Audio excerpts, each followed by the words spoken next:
අඳුරු යුගයක භීෂණය ජර්මනියේ බැම්බර්ග් වැනි නගරවල රහස් සැඟවිලා මායාකාරියන්ගේ ශාපය ඇත්ත වුණොත් ඈත අතීතයේ යුරෝපයේ අඳුරු මධ්‍යකාලීන යුගයේ විශේෂයෙන්ම 16-17 වෙනි සියවස්වල භයානක කතාවක් සිදු වුණා. ඒ තමයි මායාකාරියන් දඩයම් කිරීම. ජර්මනියේ බැම්බර්ග්, වූස්බර්ග් වැනි නගරවල අද්භූත බලයෙන් පිරුණු යයි සැකකිරුණු කාන්තාවන් සහ පිරිමින් ගම්වල බිය වැපුරුවා.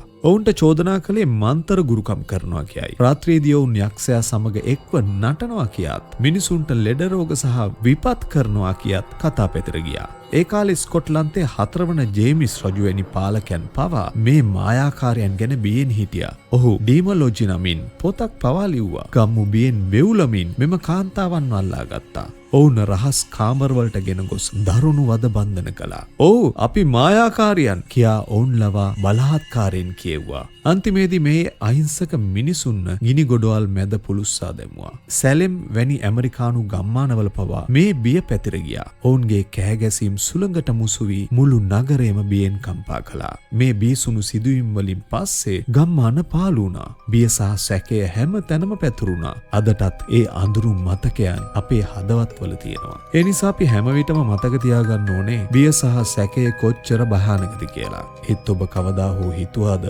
අදටත් ඔබ නොදන්න සැඟුණු සෙවණැලි අප අතරම සැරිසරනවා කියලා?